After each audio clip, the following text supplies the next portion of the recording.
नई दिल्ली के भारत मंडपम में ओम सनातन न्यास द्वारा सनातन संत सम्मेलन 2025 दिव्य आध्यात्मिक ऊर्जा, अद्भुत भव्यता और राष्ट्रीय भाव से ओतप्रोत माहौल के साथ संपन्न हुआ। कार्यक्रम में राष्ट्र संत परम पूज्य स्वामी गोविंद देव गिरि जी महाराज की पावन अध्यक्षता में आयोजित इस विराट सम्मेलन में देश भर से 300 से अधिक प्रमुख संतों की उपस्थिति ने इसे सनातन संस्कृति का ऐतिहासिक पर्व बना दिया। इस सम्मेलन का मूल उद्देश्य था सनातन संस्कृति के संरक्षण, संवर्धन, उसकी गौरवपूर्ण परंपराओं के पुनर्जागरण और भारतीय समाज में सांस्कृतिक मूल्यों के पुनः प्रतिष्ठापन का संदेश जन जन तक पहुंचाना। स्वामी गोविंद देव गिरि जी महाराज ने कहा, समय की मांग है कि हम सभी एक होकर सनातन को विश्व भर में पुनः स्थापित करें।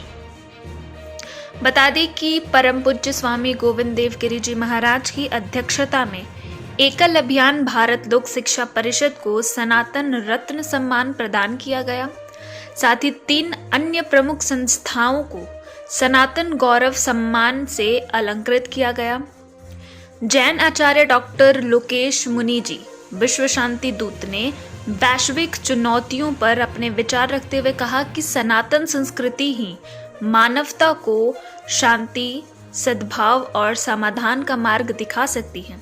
प्रसिद्ध कथावाचक परम पूज्य श्री देवकीनंद ठाकुर जी महाराज ने सनातन धर्म की एकता और शक्ति पर प्रेरणादायी संदेश दिया तथा समाज में आध्यात्मिक जागरण की अलख जगाई। हम सब लोग भारतवर्ष के निवासी हैं और स्वामी विवेकानंद कहा करते थे कि भारत की आत्मा में अध्यात्म भरा हुआ है। यह जो भारत का अध्यात्म है उसी का नाम सनातन है और इस सनातन रत्न के अनेक पहलू हम देखते हैं। वैदिक, हिंदू, जैन, बौद्ध, सिख, लिंगायत, महानुभाव इत्यादि अनेक रूपों में इसके पहलुओं का तेज हम लोगों को प्रतीत होता है, लेकिन अंतरंग में यह सनातन रत्न एक है और ये सारे उसके पहलू हैं, ये सारे उसके आयाम हैं। ऐसा होने पर भी और हमारा देश अत्यंत विज्ञान के शिखर पर था, समृद्धि के शिखर पर था, शौर्य में कम नहीं था और किसी भी प्रकार की उदारता में तो इसका हाथ कोई पकड़ नहीं सकता है।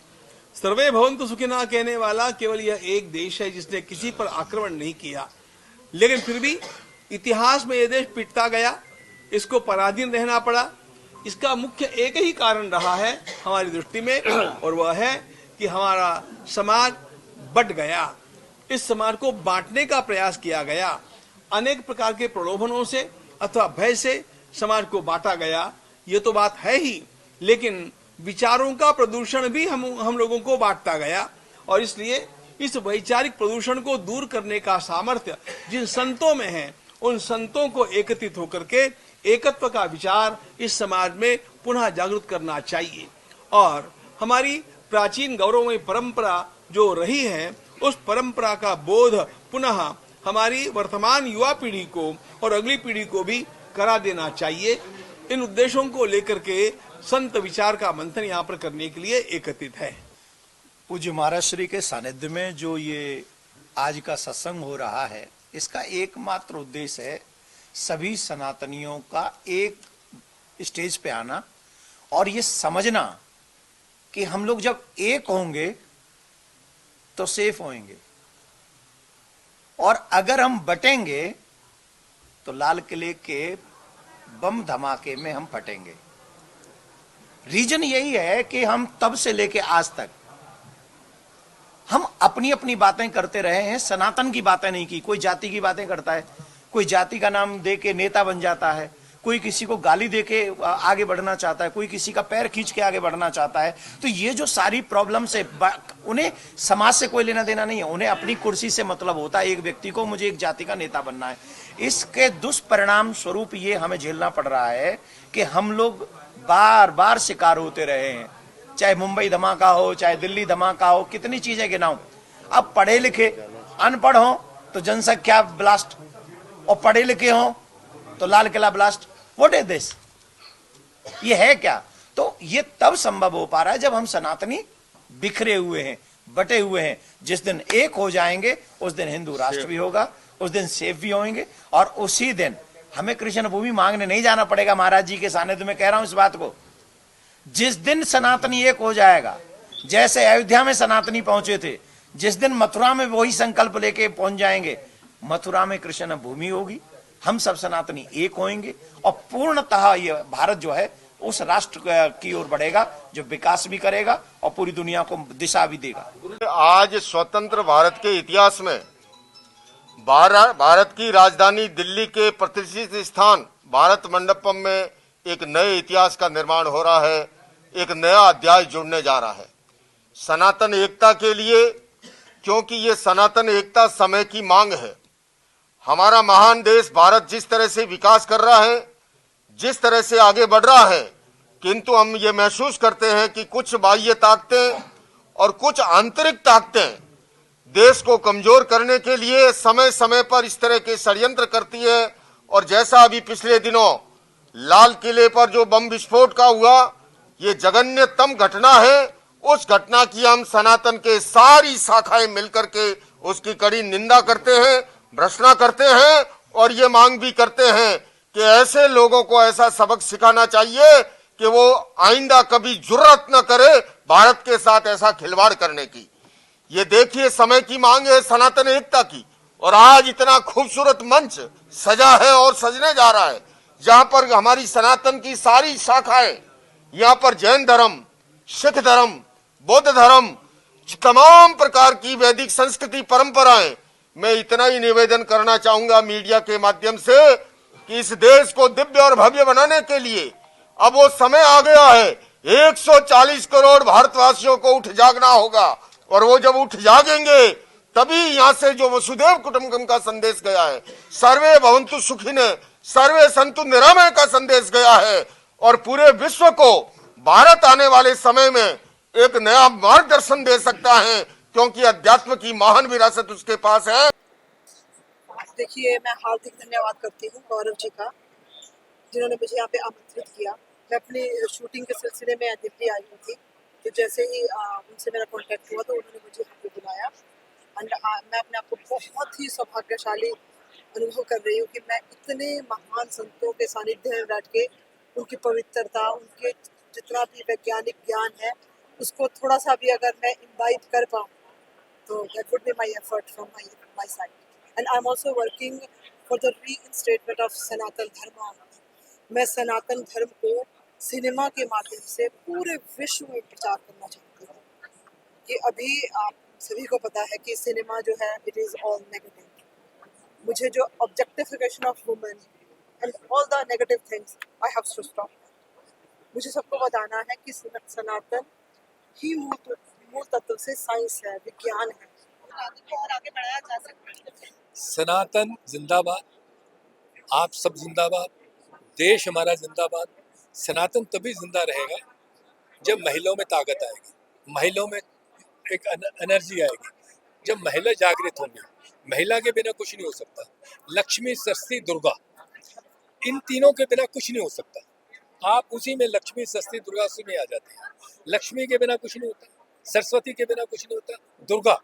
तो अभी हमें दुर्गा का रूप आपको भी लेना चाहिए कि हमारे पे जो अत्याचार हो रहे हैं, हमारे जो पुरखों ने सिखाया है, एक गाल पे चाड़ा करे, पढ़े तो दूसरा कर दे, मैं इसके बिल्कुल हक में नहीं हूँ।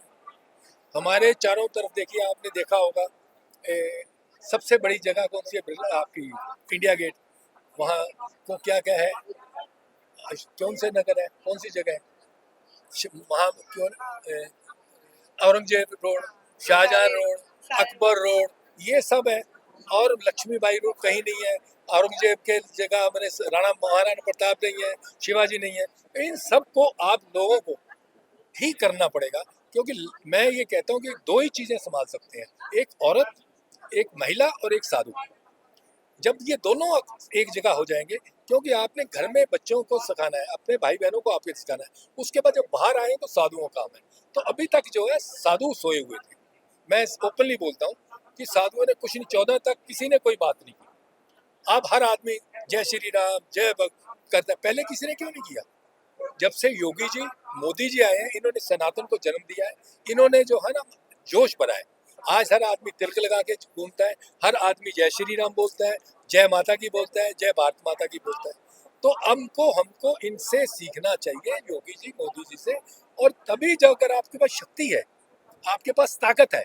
अभी देखिए गुंडागर्दी बंद है यूपी में, किसकी वजह से? योगी की वजह से नहीं, उनके डर की वजह से। और क्यों का जगह क्यों नहीं है? आज हिंदुस्तान में आपने देखो, दिल्ली में आपने देखा होगा हिंदू मुसलमानों का हुआ और मुसलमान का। केरला में देख लीजिए आप, बंगाल में भी आप सुनते होंगे सारे, बंगाल में भी महिलाओं के लिए क्या होता है। हमको महिला सेव करनी है, महिला को मजबूत करना है, तो तभी होगा जब आप लोग ऐसे लोगों से मिलेंगे जो सनातन के लिए काम करेंगे। अभी साधु आदि लोग तो चमचागिरी में लगे हुए हैं। अरे हमने सब कुछ छोड़ा है, हम देश और समाज के लिए, आपके लिए काम कर रहे हैं। हमें किसके लिए पढ़ना है? हमें पॉलिटिशियनों के पाँव क्यों पढ़ना है? हमें कुछ नहीं, जब तक ये चीजें नहीं खत्म, धीरे धीरे खत्म हो रही है। सनातन जो सम्मेलन हुआ है, ये संतों का सम्मेलन है। और सनातन यानी कि सभी को जोड़ना, सनातन का कार्य ही है सभी को जोड़ना। और ऐसे संत समाज जो सभी को जोड़ने का संदेश देते हैं, इस तरह का जो जोड़ने का जो सम्मेलन है, ये मुझे लगता है कि सभी को करवाना चाहिए। और ऐसी धरा पर जहाँ पर पूरे विश्व में जो है एक गूंज जाती है, अगर यहाँ पर कुछ भी दिल्ली में होता है तो उसकी गूंज जाती है। और आज सनातन का इतना बड़ा कार्य हुआ है तो इसकी गूंज भी पूरे विश्व भर में जाएगी। और सबसे अच्छी बात जो है, रियल हीरोज और रियल हीरोज में सभी को फर्क पता लगना चाहिए। सनातन के जो रियल हीरोज हैं वो हमारे संत समाज हैं। और ऐसे संत समाज जिन्होंने हमें रूट्स दिए, जैसे बच्चों को अभी जैसे हमें हमारी लाइफ को जीने के लिए हमें ऑक्सीजन चाहिए होती है, इसी तरह से लाइफ को, हमारी जो जीवन शैली को कितना हम अच्छा बनाएं, उसके लिए हमें सनातन और अध्यात्म का बेस चाहिए। और ये बेस जो है ये हमें संत देते हैं। सर, जैसे इस इवेंट में आज काफी साधु संत जी। महाराज जी ने शिरकत की है, तो आने वाले समय में हम इसी तरह के और भी इवेंट्स देखेंगे जिसमें सनातन को जो है और आगे ज्यादा बढ़ावा दिया जाएगा। तो सनातन को बढ़ावा शुरू से ही दिया जा रहा है। ये हमारे जो सनातन है ये कितने ही लाखों वर्ष पुराना है, ये किसी को भी नहीं पता। और अभी जितने भी बाकी जितने भी धर्म आए हैं वो बाद में आए हैं, और सबसे जो पुराना धर्म है वो सनातन धर्म है। और ये जो सनातन में एकता का जो संदेश जो सभी साधु संत दे रहे हैं, ये हमें यूनिटी का मैसेज जो ये दे रहे हैं, ये हमें सबको सभी युवा पीढ़ी को सीखना चाहिए। अब जैसे धीरेन्द्र शास्त्री जी पद यात्रा पर निकले हैं, अभी पहले आपने देखा होगा कि लोग बाहर से चलकर दिल्ली की तरफ जो है कुछ करते थे, दिल्ली की तरफ आते थे। पहली बार दिल्ली से वृंदावन धाम की ओर लोग गए हैं। तो जिस तरह से भारत की राजधानी दिल्ली है, इसी तरह से ये अतिशोक्ति नहीं होगी अगर हम सनातन की राजधानी वृंदावन धाम को बोले तो। और वृंदावन धाम में इस तरह का कार्यक्रम होना, और ये जो पद यात्रा में सभी को जोड़ना, और जात पात की करो विदाई हम सब हिंदू भाई भाई, ये जो देखो कितना अच्छा मैसेज वो दे रहे हैं। ये अलग अलग स्तर पर सभी दे रहे हैं। पूज्य प्रेमानंद महाराज जी सभी युवाओं के लाइफ में कितना बड़ा चेंज लेकर आ रहे हैं। देवकीनंदन ठाकुर जी हमारे सनातन का स्तंभ है, आज वो हमारे समक्ष आज यहाँ पर आए थे, उन्होंने चरण यहाँ पर डाले थे। तो उन्होंने कितना अच्छा हमारे गौ माता के लिए कितना अच्छा बोला, गीता के बारे में, गंगा के बारे में इतना अच्छा बोला। पूज्य महाराज श्री हमारे जो सभी के लिए प्रेरणा स्रोत हैं, हमारे गोविंद देवगिरी जी कितने सरल संत हैं जो हम लोग सभी उनको फॉलो करते हैं। आज वो खुद आए, पूरा समय हम जैसे युवाओं को वो दे रहे हैं, तो ये अपने आप में सनातन का पुनरुत्थान है।